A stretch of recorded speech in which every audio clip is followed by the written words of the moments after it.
What's up, everyone? I'm Luke with Five Reasons Sports, and today I am joined here by former Miami Hurricane and current player for San Pablo Burgos. I believe I'm pronouncing that right. Julian Gamble. Julian, what's up, man? How are you? Hey, I'm good, man. How you doing? Thanks for having me. For sure, man. How's your season going? How's that going? Season's going, man. It's definitely been a lot of adversity. We're fighting to, stay in the league. On one of the lower teams in the league, and you have to kind of fight to not finish in the bottom two because overseas in some countries, if you finish in the bottom two of your league, you go down to the second league. So it's a big deal. I mean, especially being in the top league in Spain, which is one of, if not the best domestic league in all of Europe. So it's a tough fight. A lot of adversity. I joined this team late in the season, so definitely trying to find a way to salvage that and keep this team in the first league. Gotcha, man. Hey, that's awesome. Good luck to you. Anyways, I know you've been super busy playing and all that, but from what you've seen with this Miami Hurricanes team, they're in the Sweet 16. hmm Just what are your thoughts on this team as a whole from what you've seen?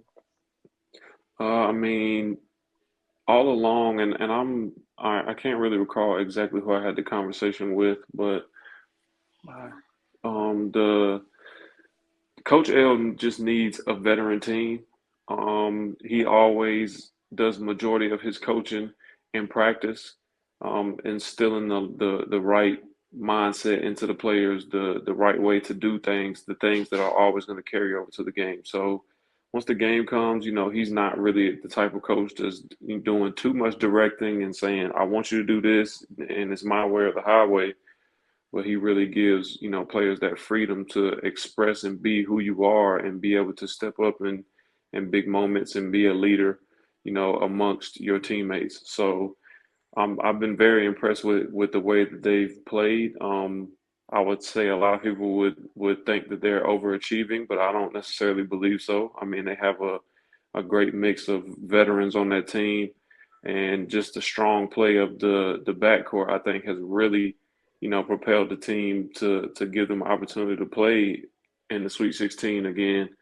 Um, it's important. I mean, when it comes to the tournament time, you need strong guard play.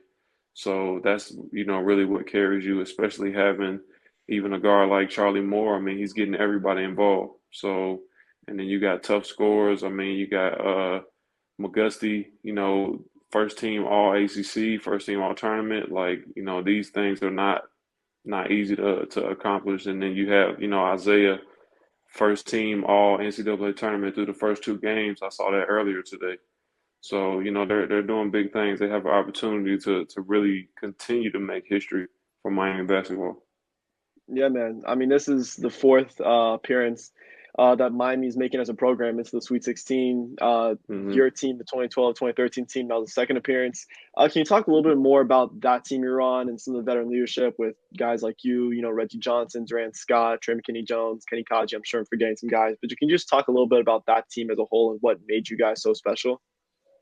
Yeah, I mean, I think this was just kind of um, a right place at the right time kind of thing. I mean, having all of those seniors on that team, and we had been different places, and having Trey transferring in and Kenny transferring in, and kind of a way to be at a bigger program and have an opportunity to establish themselves in a way, but have an opportunity to play at a high level. I think something that really set us apart, other than our veteran leadership, was the summer before that season. We all made a commitment from the time the school got out until we were to be able to start preseason basketball to stay in Miami the entire summer. So this, 12 weeks that we stayed together in the summer made a huge difference in our development and our chemistry, on and off the court. And these are still lifetime relationships that, we're holding on to today. I mean, I think even earlier in that season, we were getting some wins, but then after this tournament in Hawaii, we really turned the corner. We lost on Christmas Day in overtime to Indiana State. And after this is when we went on a run. We won 15 in a row, to start ACC play. And I mean, it was just a special team. I can go on for days about everybody in their role and everything that they had gone through to be able to contribute for this moment. And I just think, Coach L was the right guy to be able to guide us and helping us achieve one of our goals was to get a championship in this season, but to win both the regular season and the tournament, make that history for the school and then take it to the Sweet 16, I think was a big success for us. Yeah, I mean, just like looking at some of the similarities between these two teams, it seems like you guys really flipped the switch after the Indiana State game and after the non-conference tournament in Hawaii. And just like this Right. team, they kind of flipped the switch after their 30-point loss to Alabama up there in Orlando. hmm Can you talk a little bit about how it's like playing in the Sweet 16, and also how the week of preparation is like leading into the Sweet 16 from the first to the second week of the NCAA tournament? The playing is just it's kind of the same, from the first weekend. I mean, obviously, there's 16 teams left, but you're going traveling from one city to the next, and you kind of have to like relock in, and you go through all of this like tournament excitement, and you're doing all of the media, and you have the open practices, so it's definitely I think a little bit more challenging to lock in for that second weekend again. I think fatigue starts to set in because, these guys you travel. If you play on Friday, you're traveling Wednesday and you're there until Sunday. And then you go back right after the game on Sunday. So if you think about it, you have 2 days or really a day and a half at home before you're leaving to go again. I think that's something that really caught up with us, and my team is that the entire month of March, I think we were in Miami and we still talk about it for like 4 days out of the entire month because we went straight from ACC tournament, came home for a day or two, went to Austin, came home for one day, and then we went to DC. So I think at that point, like it's just even more difficult and we were kind of running on fumes and we just, hit a bad moment at the worst time. Got you, man. Just transitioning a little bit to Coach Larinaga. He's mentioned some of the early press conferences through this tournament that he takes more of a, I guess you could say, relaxed and I guess appreciative approach to the tournament itself. Can you talk about hmm how he's like coaching in the tournament? Yeah, I mean, I don't even, I know he says that, and I honestly think that that's kind of his mindset in general.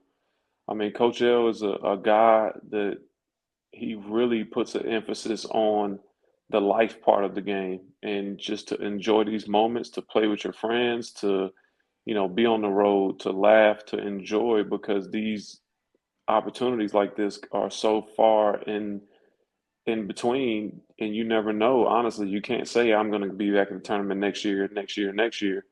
It just doesn't go like that. So he definitely puts a big emphasis on just kind of being in the moment. And I think as a player, it takes a lot of pressure off yourself because you're like, he just wants us to have fun, play hard and have fun. He's not asking anything that's just outrageous to the point where like, oh man, I'm putting this stress on myself to be able to do what he's asking me to do.